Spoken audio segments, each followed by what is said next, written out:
So this is a conversation starter about consent. We need to talk about consent. This was an anonymous post. I was tagged in this on the Twitter. She says, me and my boyfriend just got back together after 6 months being separated. We broke up because I stopped giving him nookie due to some health problems and being terrified of getting pregnant again because having my daughter was very traumatic. Well, I've been going to physical therapy for a while and nookie doesn't hurt so bad anymore. So we're back together. He refuses to use a condom and has recently started having nookie with me while I am sleeping and finishing in me. I've called him out for it a few times and he keeps saying he's not, but he is. I know he won't want to be together if we stop having nookie again, and I'm terrified. I feel like he's purposely trying to get me pregnant again, knowing how scared I am. I feel so disrespected. So I quote retweeted this saying, okay, class, let's review. If there's no consent during sexual intercourse, that is called RAPE. In order for there to be, in order for there to be consent, the person has to be awake. You cannot give consent if you are asleep. And then on top of the lack of consent, he's lying because come on now. If a person finishes in you, there is proof that you were finished in. There's no hiding that because when you wake up and go to the bathroom and you notice your body feels different and there is something on in you or oozing out of you, I mean, come on now. There are several reasons to walk away from this relationship.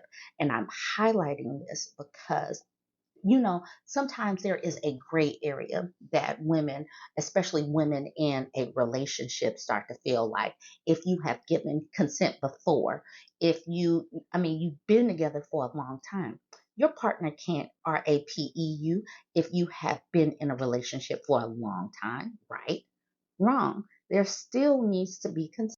Now, just to get on the same page, consent, permission for something to happen, or agreement to do something. No change may be made without the consent of all partners. A verb, give permission for something to happen. He consented to a search by a detective. And giving permission for one thing at one time doesn't mean that you have permission all the time. For example, let's use a t-shirt. You got permission to wear your best friend's t-shirt on Tuesday. You got the t-shirt, you wore it, you gave it back. This does not mean that you have permission to wear your friend's t-shirt all the time. This does not mean that you get to wear your best friend's t-shirt, tear it up, get stains all over it, and then give it back. This does not mean that you get to take your friend's t-shirt, keep it forever, and never give it back.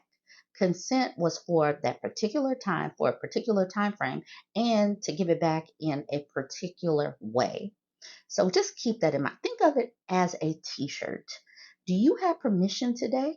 Is this person aware that you're wearing her t-shirt? Just because you wore the t-shirt before doesn't mean that you can always wear it. So where it comes to nookie, what is consent? Consent is never to be assumed or implied. It is not silence or the absence of no.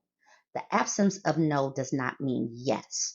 And so back in my day, um, I'm sure even still now, but these men would get women so hammered that they couldn't really say no.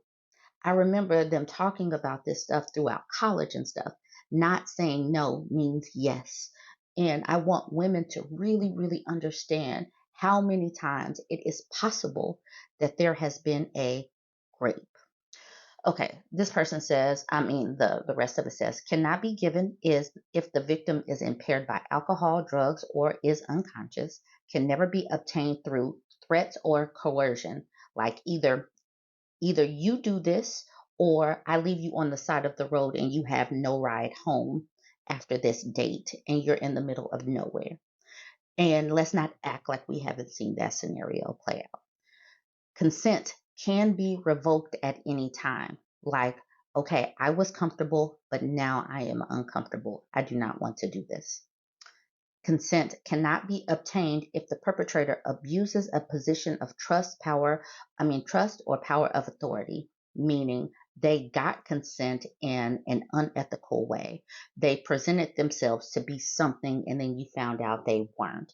They use some kind of power dynamic over you, money, their position in their job or the university or whatever, and they hold it over you. They hold something over you in order to obtain it.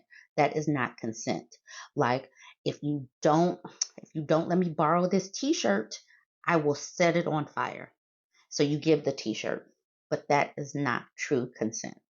Now I'm going to throw it to this content creator, and I know that this is going to be me connecting some dots all over the place, but I'm bringing in Smamortion and I am bringing in the 4B movement. So you just have to bear with me because these are all women's issues that involve our bodies. And if women lose the ability to control our bodies and our finances, that's how we get back under the boot of patriarchy. We're wiggling out right now, but they want us back under control, and women are not. We're saying, nah, I'm good. I like controlling myself. So this woman, this content creator, is responding to this question. So if pew-pewing a pregnant woman unalives a baby and it's murder, why isn't it murder when a woman smorts the baby? And she gives the answers and she lays it out beautifully. She says, this is where you need to understand what autonomy is, consent is, and necessity. Now, if you're on TikTok, you need to go watch this video. If you're on YouTube, for educational purposes, I am introducing this video, and it should be fair use to throw it to this content creator because we need to know and understand how all of this connects to consent and a woman having the ability to make decisions for her own body. These are the differences between shooting a pregnant person that might result in the demise of a fetus and that pregnant person getting an abortion. And I know that you don't even have a rudimentary understanding of any of these concepts, which is why I'm going to educate you, so you never make this embarrassing and vile gaffe ever again thinking it's some intellectual gotcha. Let's start with autonomy, the ability to self-govern. If a person harms another human being, they are violating their autonomy. However, if a pregnant person walks into a medical clinic and asks for an abortion, they are exercising their autonomy, their ability to self-govern their own body. And this is the part where you predictably say, what about the autonomy of the baby? To which I will respond to by saying that it is not a baby, it is a fetus, and the distinction is important because a fetus is not autonomous. You cannot have autonomy without being an autonomous being first. 2, consent, permission for something to happen or agreement to do something. When a pregnant person is shot, they did not give consent for someone to do that to their body. However, if that same pregnant person seeks out a medical provider, they have to give explicit consent for the abortion to be performed. They are exercising their own autonomy and providing consent for what happens to said body. Consent also applies to the fetus. See, in any other situation in our society, you have to get explicit consent to use someone's body, organs, blood to keep another human being alive. I have 2 living children. In order for me to provide blood for them in an emergency, they have to get my consent. Absolutely no one can force me to give blood to my own living, breathing children without consent. The fetus does not get more rights than my children. Our consent laws go so far that a dead person has to give consent when they were alive for their organs to be harvested, even if it's to save the life of their own child. Tell me, why does my dead body have more rights than my pregnant body? And number 3, necessity. I don't know a single reason why someone needs to be shot. There are plenty of reasons that a pregnant person absolutely needs an abortion. And these necessary reasons can range from a medical emergency to preserves one's mental and emotional well-being to finance to just not wanting to be pregnant, because pregnancy, especially in this country, comes with the inherent risk to your life and to your health. Let me put it in a term that you'll understand. Think of it as a stand your ground law. If I think that someone is a danger to me, I'm allowed to use force against them to protect myself. One last thing, your little scenario is the reality for too many pregnant women in this country. In fact, homicide is one of the leading causes of death for pregnant and postpartum women. But I don't see you saying a lick. I do not see you advocating for these victims because you don't actually care about life. You just care about control. The next video I want to connect it to is this woman speaking about the 4B movement and how it is connected to there being like, it seems like from what she's describing is systemic rape of women, like systemic. She is talking about it's like it was a whole racket that was going on over there in South Korea. Now, what is important on this and why we need to talk about this is a lot of women are pulling back access to themselves. I mean, like, no more access. Men don't have any more access to them because what has happened over the like globally is women getting impaired and men not being able to control themselves. And so this is where, living a little bit more conservatively, not drinking around the peen havers, not making sure that you're not alone with these peen havers because you don't know if you are around one that is going to take advantage or have nefarious plans or have like a whole racket to take advantage of an impaired woman. And if you listen to this, you can understand where I'm going with connecting all of these dots globally. The whole thing about me, I want to like highlight how women are unsafe in situations. And yes, I know it's not all men. Not all men. I get that. But how do you know which one it is? Until women can pinpoint which one is the true threat, women need to make sure that we have all of our capacities, not like you can't trust anybody with your drinks. And from what this woman is saying, you can't even trust the employees at these establishments with your drinks, like the people that are tasked to pour them. So watch these videos. And I'm going to put it on YouTube, and it should be for fair use and it should be transformative because we are connecting all of these dots. All right, jump in the comments. Let me know what you think about all of this. If you made it this far, don't forget to like, comment, and share. Everyone needs to go watch this full episode on YouTube. South Korea was the origin of the 4B movement, and I believe this is a huge factor of why it started. The goal for the employees at the Burning Sun is to survey the women coming into the club, pick the prettiest ones that would please the VIPs, get them drunk them before the VIPs get there so they can deliver them to the VIP.